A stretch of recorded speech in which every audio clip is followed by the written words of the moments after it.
to play it safe, apply the more strict rules. And if the new government or if the liberals become in power again and they choose not to pass this, then you can ask for a refund from the CRA, and the CRA will give you a refund with interest. So that's something to consider with these new rules. And this is a very controversial decision because most times, until it's law, they say you can't go on and do this. But the CRA has actually received support from the Department of Finance on this. So that's where we are at right now. So now we're going to get to the principal residence and taxes part. So so why does principal residence matter?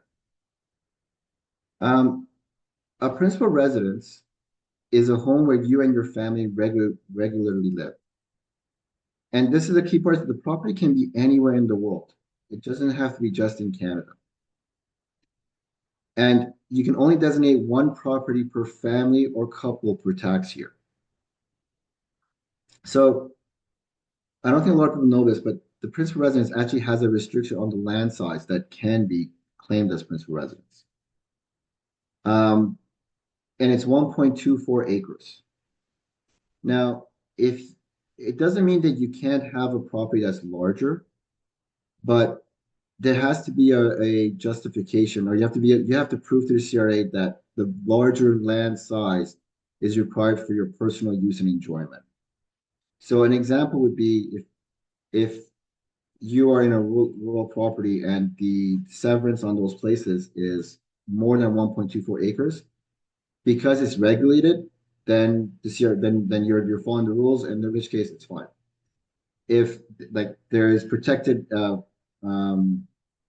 forest areas and whatnot in your property, that again falls into the spectrum that it's fine, that it's part of your enjoyment. But it's generally we don't get a lot of challenges on this, but again, it's something to consider. So you can't just go get the biggest property you can find and say the whole thing is principal residence. There's got to be some rules and regulations around it. Honestly, in my view, I think principal residence is like kind of the last biggest tax benefit Canada has compared to like the US. Because the why principal residence matters is that it's 100% tax free. So the entire gain you don't pay any taxes on. Even the US has limitations on it. But in order to be able to claim this as your principal residence, you can't claim any expenses for that home. So nothing's deductible.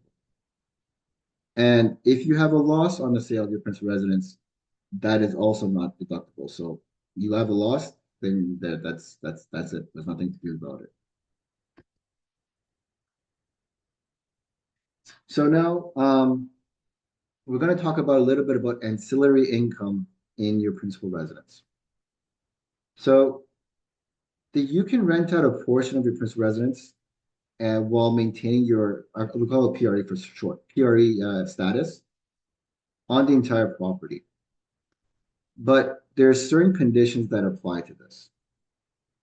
So obviously, you must include any rental income in your taxes. And the rental portion is supposed to be small compared to the rest of your home. What does that mean? That's a very good question. The CRA will never give you a straight answer.